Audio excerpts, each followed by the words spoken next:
All right, so if you're anything like me, you're probably wondering, are banks ever going to allow crypto to thrive?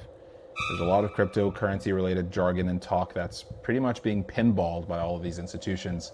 And I'm just curious to know if they even give this thing the light of day in general. This is what the next maybe 2 to 10 years might look like for all banking institutions. So if you have ever guessed, will your fees ever be absorbed, or will you essentially get zero fees in a banking institution? Hopefully this video gives you a bird's eye view of what that might look like for every single banking institution moving forward. So before I get ahead of myself, I'd like to say thank you to each and every one of you that have subscribed. Just crossed that 1,000 subscriber mark within the past 24 hours. I'm truly humbled. I think it's pretty cool. It's an exciting time for me to be alive.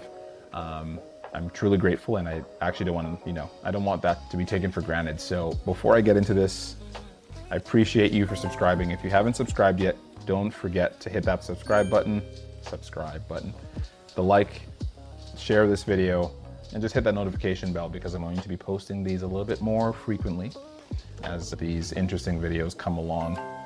And as ideas, fill my mind and inspire me to make more videos. But without further ado, this one is a segment from CNBC. I know, the typical CNBC, but it's a segment on Squawk Box, which talks about this specific, I'd like to say, benchmark of an institution. This individual is the CEO of a bank, which is traditional, but has adopted the new way of doing things. So let's see what the rest of the banking sector is going to adopt in the next few years, and we'll see if this has any legs. Let's get into it.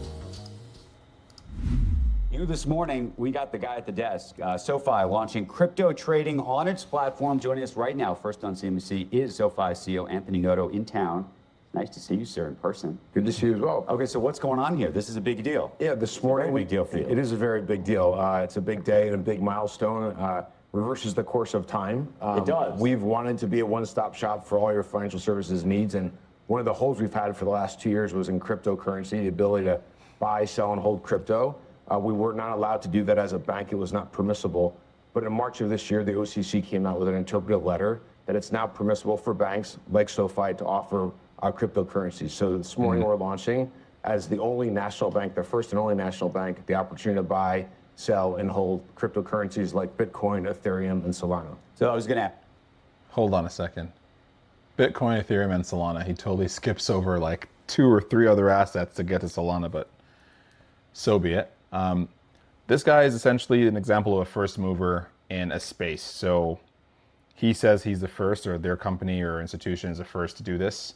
I would beg to differ. I think other institutions are offering something similar, but from a very simple checking and saving balance kind of banking institution, they're adding crypto trading now. So you have other institutions that trade, they have the stock exchanges traded on their platforms, but it's crazy because the last time I tried doing that, it's literally about $10 a trade, and I would much rather not do that. That's why I'm so attracted to cryptocurrencies. I think it's a more democratized way of, being engaged, being involved in anything to do with finances. I think cryptocurrencies is a very fun way to do it, as opposed to boring old stocks. But at the end of the day, I got a comment recently that at least the companies that are traded on the stock exchange are producing something.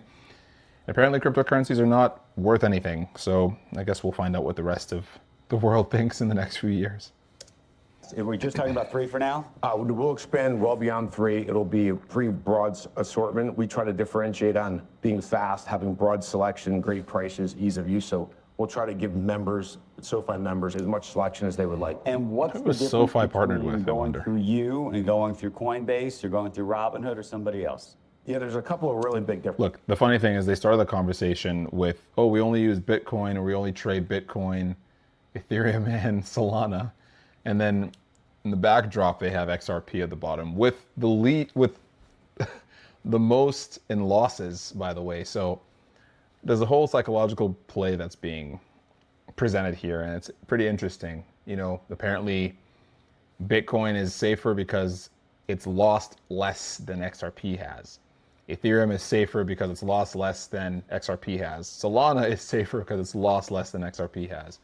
And then you're going to find out in the next few years why they've all chosen to ignore or stay quiet and silent on this whole asset called XRP.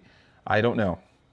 I may be out to lunch completely. And yes, I'm a little bit biased when it comes to this idea of assets and which ones to lean towards the most. I personally can't afford to buy as much Ethereum as I could when I was investing in 2020, 2021. That was a decent time to buy a lot of Ethereum. It's certainly cheaper to buy an XRP as opposed to Solana right now. And it's also certainly cheaper to invest in HBAR.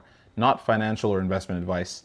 These are just my own thoughts that I'm sharing out loud. But yeah, I find it weird. They just tend to keep quiet about this asset and other more efficient assets. Because honestly speaking, Ethereum has extremely high fees. Solana goes down pretty much every month. And Bitcoin is slow as hell. So, I mean, we'll find out the value of these assets they want to invest in as cash cows while they use and stack and pack away the actual assets that are worth investing in.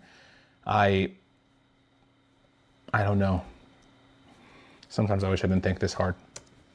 First, we're a nationally chartered bank, which means we have the infrastructure, the processes, the financial conditions that provides the safeguards that a consumer would expect from a bank, which is going to allow us to scale responsibly. The second thing is because we are a one-stop shop, you can do all your banking, checking and savings at SoFi, your borrowing and your investing, and now crypto. And one of the unique things about that is when you come to SoFi and fund your crypto investments, you'll fund them in a SoFi checking and savings account. That checking and savings account's deposits earn interest. Okay. And then when you buy Bitcoin or Solana or Ethereum, the money will come straight out of your checking and savings account. So when you're not putting cash to work, it's not sitting in an account that earns no interest, and it's not sitting in an account that's not insured. So the money will sit in an FDIC-insured account. Up to $2 million is what we offer. And when you buy... That's pretty good. The standard has always been $250,000, so $2 million sounds good. Judging by the fact that this entire space is going to, mint a lot of millionaires and billionaires, $2 million is a decent number from 250,000. He's also talking about yield bearing as opposed to not sitting and pretty much gathering dust like most of these accounts, offer, like bare minimum when it comes to yield. So we'll see. Interesting. So we withdraw from that account and send it to the marketplace. So here's a question. This seems novel in this moment. If we're sitting here a year from now, given this OCC decision and every other bank in this country, how novel will this ultimately be? Meaning, do you imagine Bank of America and JP Morgan and every bank, Wells Fargo, all the big banks and everybody else will be doing exactly this? I don't. And a couple of reasons for that. What? We're the only digital one. This guy says I don't. Dude, that's not even accurate at all. Let me think objectively. Of course he's going to say that because he is trying to pretty much advertise his business, his company. Why would he take your attention away from that once he has your attention on CNBC? He's not going to say, oh, hold on a second and wait for JP Morgan or Chase, JP Morgan Chase, Bank of America to offer you this exact experience, if not better, in the next few years. Just hold your horses and, we will all be talking or speaking the same language. He couldn't say that. He wouldn't say that. It would not be good for business. So, of course, he's supposed to say that. They will not. And there goes the plug. Apparently, SoFi is better. First and foremost, I haven't heard of SoFi in my life, but let's just keep going. Stop shop. They do not offer the breadth of products that we offer across borrowing, saving, investing, protecting, and spending. So we have the ability to not just buy cryptocurrency, but we're now providing the ability to send payments internationally via the Lightning Network, which is a crypto network, and we'll add others to that. Why can't they? Okay, why on earth would you lead with Lightning? Okay, if you're watching this, Lightning Network is a Bitcoin-centric platform. It's the rails of which anybody participating in cryptocurrencies wants to essentially onboard. It's almost like a plug and play or an API for Bitcoin. I guess that's attractive for those that are Bitcoin investors. In simple terms, I don't think that's the most efficient. Why wouldn't you talk about like Hashgraph? And, there is always a time for everything. So these people will definitely milk Bitcoin for what it's worth because it's in the ethos of everyone who's thinking about cryptocurrency. It's almost synonymous. So of course he will not talk about another means of exchange outside of the one that is most popular. Why would you waste such a great opportunity like Bitcoin and Ethereum when you can milk them for what they're worth before actually playing in the big leagues with the actual networks, assets, and blockchains that are more efficient? The system isn't efficient now. The laws haven't been drafted now. Why waste time? I'm assuming that's the thought process behind this, because Lightning Network, dude, like, come on. Why can't some of these sort of more traditional legacy banks do the same thing? They'll have to answer why. I fundamentally believe that we put the member at the center of that, what we do when we focus on these things that are activities to do with your money, not products. And so the SoFi Money account is an account that you can use for international remittance, you could use for self-serve wires, you can now use for buying, you could use for paying friends via an email, and Zelle. And so the whole idea is to leverage technology to make moving your money as easy as possible, but also doing all the other things you need to do to get your money right. Okay, so first and foremost, what he's doing is incredibly daunting. So I give him the respect that he deserves as a CEO coming out and talking about this stuff. Most CEOs are pretty introverted. They don't like talking to people in general. The unique ones that come out continuously or challenge their inherent, probably default setting to not talking to people, and they present these kinds of things. So yes, he's talking about his business. He's sharing the details regarding what new update they've come up with. I personally don't think it's certainly not worth my time to be looking into Lightning Network enabled platform or network, especially if they're limiting it also to just 3 highly skewed assets like Bitcoin, Ethereum, and Solana. I don't know, but I respect him for what he's saying. I respect him for coming out and doing that, but I personally don't think that they're going to be the only institution offering this. I think this is going to be a conversation within the next 12 months, if not 6 months, probably even shorter. You know, JP Morgan coming out recently with this whole, what do they say? Recently launched a blockchain. Give me a second. Let me actually get that headline that I got recently here. Yeah, so, I mean, I don't think SoFi is going to be the leader in this game, but I'm happy to be corrected. Yeah. What are we saying, JP? Yeah, so apparently JP Morgan just launched a deposit token called JPM Coin for institutional clients on Base, okay? Enabling instant 24/7 settlement. I wonder who they're using for that, but we'll find out. They're using the Base network, I guess. You know, everyone's going to be auditioning to get your attention in the next few months, especially when it comes to banks. There are a lot of players that have a lot of assets, and they're going to want to get them tokenized. They're going to want to get them onboarded onto any blockchain they can, which would actually make things easier.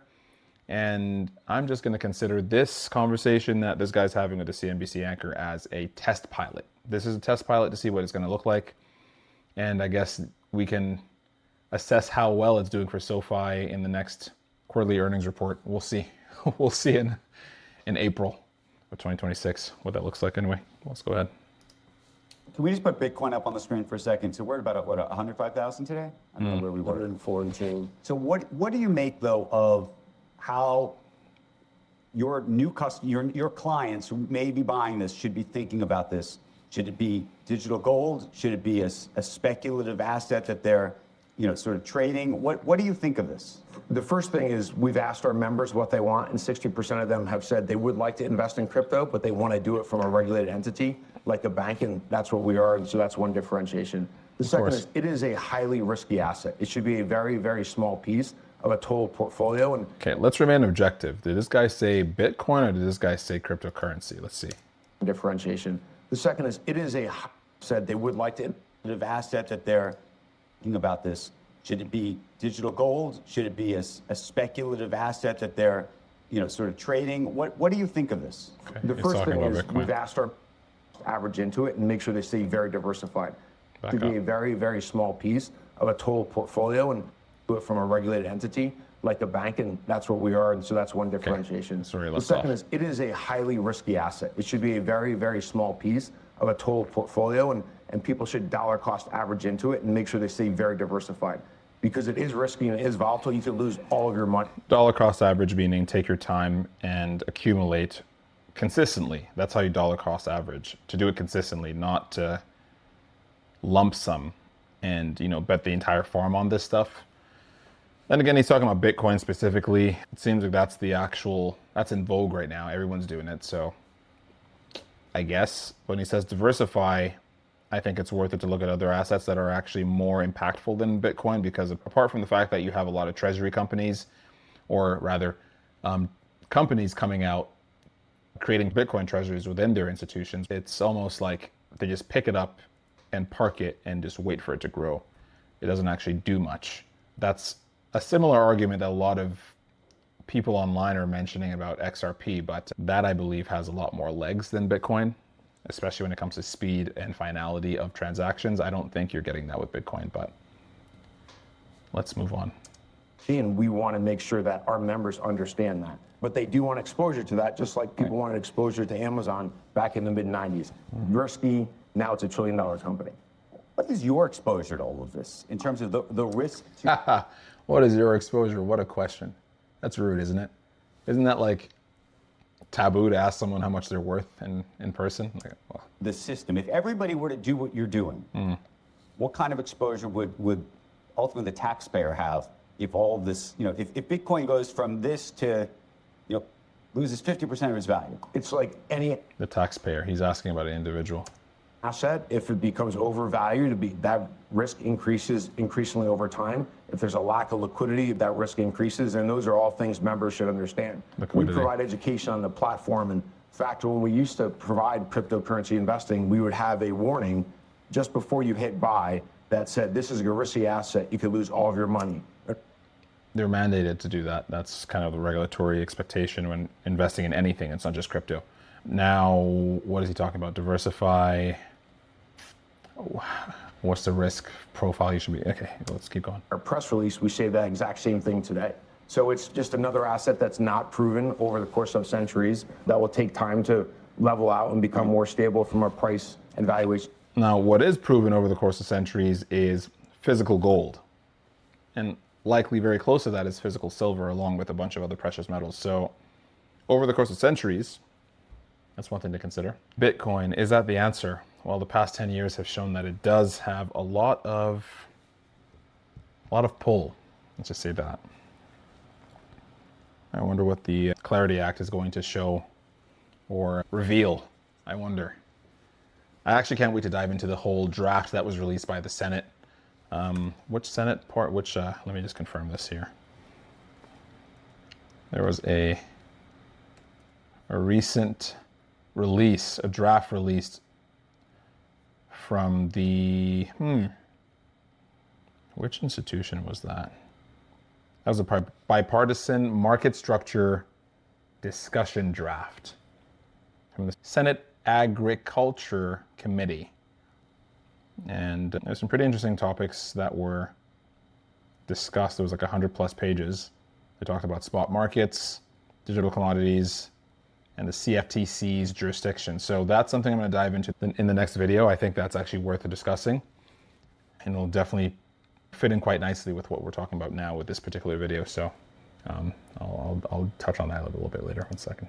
Can I ask, does the Noto family invest in crypto right now? Yes, we do. I have about 3% of my investable assets in cryptocurrency.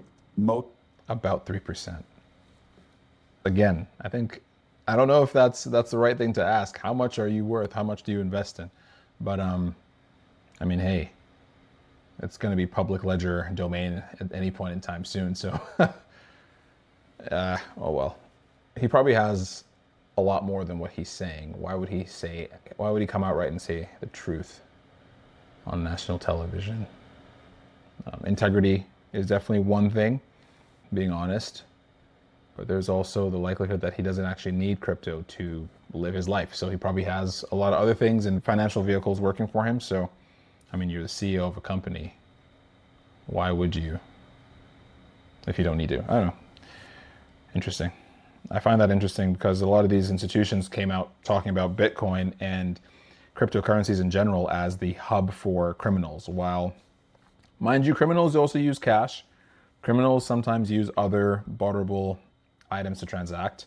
It's not just exclusively crypto, but that kind of rhetoric deterred a lot of individuals that were more risk averse from jumping into crypto, especially Bitcoin. And I'm a victim of that. I invested too late, heard about this stuff in 2015 and held my gun for many years after, focused on other assets.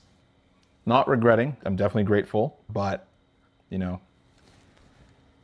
life would probably be a tad bit more different if Bitcoin was a large portion of my portfolio, and I'm sure that's the case for a lot of other people as well. I don't necessarily believe all these talking heads that come out when they say, hey, do this thing. Oh, but I'm not actually invested in it. It's almost like they don't get high on their own supply. But if you believe in this thing so much, why aren't you actually talking about that thing? Probably actually opens up a lot of liability for them, so that's probably why. Anyway, 3% is pretty small. I would have pinned him at 10. Mostly in Bitcoin, or what's the... Mostly in Bitcoin. Yeah, And okay. we were early? I was not super early. Look how curious this guy is. Were you early? We've done perfectly fine. We have exposure to it because, one, I believe we're investing in a technology, not in a currency. The analogy I use with people is, imagine if in 1990 you could have bought a piece of the World Wide Web through some coin called the World Wide Web coin. It's very similar to that. These are networks, they're communication networks used for payments and other applications. What do you make... He's right. 90% of what he's saying is actually correct. It's a technology as opposed to an actual currency. Just the Internet of Value is going to enable that currency feature to be more active and make more sense. Internet of Value is something I'd love to give you some homework on. It's pretty simple, but also very interesting and complicated at the same time. So think of it as quickly as we're able to send emails over the internet right now, that's about as quickly as we're going to be able to send money with no limitations on when and how that's going to be transacted. So, and the how part involves AI in a very major way, especially with this agentic capability enablement that's actually happening, especially over the course of the past 6 months. It's pretty interesting how that's going to unfold. But yeah, I digress again. Internet of Things is definitely going to be a major factor when it comes to the evolution of money here. So we'll see. It's a technology for the time being, but the currency part, we're, I guess, going to get the news flashes with the Clarity Act. We were talking to Kathy Wood. Was it just this week? Last week. I guess it's Tuesday. Last week we were talking to Kathy Wood. And she, has had a very sort of sky-high valuation for Bitcoin. I think it was $1.5 million she thought it could ultimately get to. She took that down, interestingly, last week and suggested that the success of stablecoin is so much higher than she thought that in some ways stablecoins for transactions could ultimately crowd out Bitcoin. Of course, they're going to be more efficient. Bitcoin is slow. Finality is not actually guaranteed with Bitcoin. And yes, it's the hottest thing on the market right now, but Kathy's valuation wasn't that far off. He's saying 1.5 million. The actual timeline she stated was 1.5 million by 2030. She just took it down to 1.2 million, which is literally $300,000. Like, that's not much. So she may change it tomorrow. Who cares? I really don't. It's really interesting, though, that these individuals are pretty confident with their valuations. I saw Tom Lee recently, or at least a month ago, talk about how Ethereum was going to go to 5,500. And that was, he said, before the end of October or whatever. I'm still waiting. It's currently right now not anywhere near that. So these guys, they just put out their best guesses and that becomes headlines. Don't get too gullible, guys. Might have been used for that. Big picture, we believe blockchain and cryptocurrencies are a super cycle, technology super cycle, just like AI, and it will be pervasive across all the financial system. Stablecoins is one example that will fundamentally change payments. SoFi will launch SoFi USD, hopefully in January. That will be backed to dollar. Okay, so he just stated that they're launching a stablecoin. For dollar by reserves. Because we are a bank, we'll actually put the dollars in our Fed bank account, so we'll have no liquidity risk, no credit risk, and earn Fed funds. That's a really attractive vehicle for people to use digital currency. Humble plug by Mr. SoFi here. They're apparently coming out with a stablecoin. Fully backed, 1-to-1 of the dollar. Great, we'll see. And that will compete with other digital currencies. It's not clear who will be the winner. Stablecoins are one example, but if there's a huge proliferation of stablecoins and they don't have the liquidity that I mentioned, they don't have the credit risk and duration risk, that could become a very risky asset also. We worry about stablecoins in the following way, which is that hopefully if the stablecoins are backed by something meaningful, like treasuries, that effectively takes treasuries out of the game to be lent in a different way. Yeah, I actually worry quite significantly. It's funny how they're talking about stablecoins and Tether is in the backdrop again. Tether. Oh, Tether. The liquidity booster of Bitcoin, in my opinion. We'll expand on that topic later. About stablecoins from operators that are not banks. Where are the reserves sitting? Is there duration risk for those reserves? Is there credit risk for those reserves? Are those reserves bankruptcy remote? SoFi, the answer to that is zero credit risk, zero liquidity risk, and working on bankruptcy remote. That's three elements that you have to think about with whatever stablecoin you use. Just because it's backed dollar for dollar doesn't mean those dollars will be there when you try to liquidate, just like a money market fund that breaks a buck. Okay. That's the end of that. Interesting video. Again, the entire point of this video was to actually analyze what banks will do in the future. And that was an example of a first mover bank or financial institution with a banking license, which is also now gearing to not only give retail the opportunity to trade cryptocurrencies, but they're also launching their stablecoin in January. Those are a few points we got from this video. So again, we'll be breaking down a lot more. Keep in mind that cryptocurrency may very well swallow all of traditional finance, or at least the features of cryptocurrencies or blockchain technology, distributed ledger technologies, will end up being adopted by financial institutions like these banks that we talk about. But yeah, very interesting. I like finding these gems, and I hope you found it valuable as well. As always, don't forget to like, subscribe, hit the notification bell, comment, share, all the above. It really keeps things rolling on this side here. But again, I don't want to take for granted the fact that over 1,000 of you have subscribed to the channel over the past few days. So really humbled, really appreciative of it. And I'll try to give you my hot takes in a more candid fashion soon here.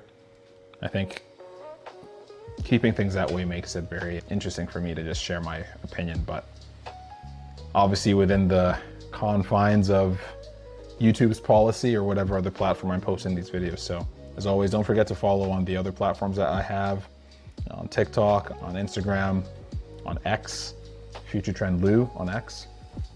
And yeah, the next few days are going to be incredibly interesting. Ripple, pretty much the company or firm that is directly linked to XRP, more than most institutions, has been acquiring a lot of traditional finance-related institutions over the past few months. So that's the root behind my thought that I just blurted out here as to how cryptocurrencies and blockchain-related infrastructure are going to absorb traditional finance. All these things are going to culminate into one medley. Traditional finance is going to adopt and acquire a lot of crypto institutions and vice versa. So yeah, pretty interesting video. The next one's going to be even better, so stay tuned. It's another Senate-related one. Hopefully our best friend, Senator Kennedy, decides to share his opinion about how his colleagues across the aisle are not playing ball. I don't care. It doesn't matter. It's just entertainment. We try to at least filter through to find the gems, but yeah, appreciate you tuning in. Catch you on the next one.